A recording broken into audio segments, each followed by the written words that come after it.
General Dempsey, I was just going over your written statement, and I have to admit it's one of the more bizarre statements that I have ever seen in my years in this committee.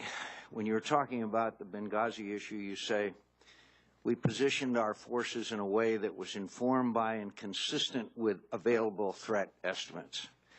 Then you go on to say our military was appropriately responsive, even though 7 hours passed and 2 Americans died at the end of that. Then you go on and say, we did what our posture and capabilities allowed. There's a base at Suda Bay, Crete, General. There's a base there. It's about an hour-and-a-half flight by a, I've forgotten the kind of plane that I took when I went to Benghazi. There was, including in all of those factors on that board there was a message sent, an urgent message sent back to the State Department on August 15th that, quote, the consulate could not withstand a sustained attack on the consulate. It was September 11th.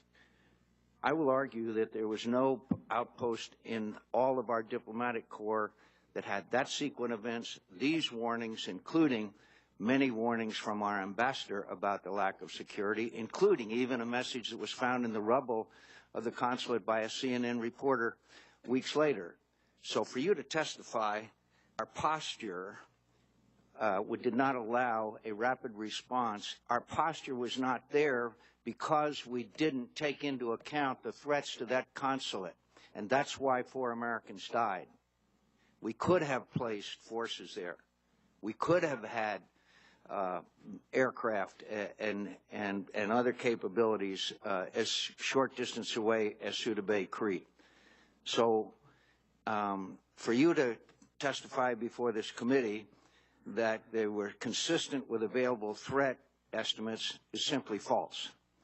That our military was appropriately responsive. What would have been an inappropriate response, since no forces arrived there until well after these murders took place, and obviously your capabilities allowed you to be positioned to intervene very shortly. So, and finally, all of this is a result of the so-called light footprint. After Gaddafi fell, many of us made it very clear that they needed our help, secure the arms caches, help them secure their borders, a lot of technical assistance, but the light footprint we did not provide.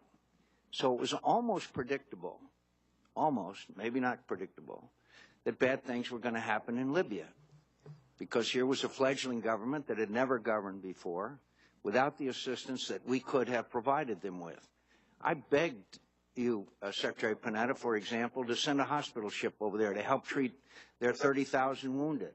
What did we do? We sent a couple to hospitals in the United States of America.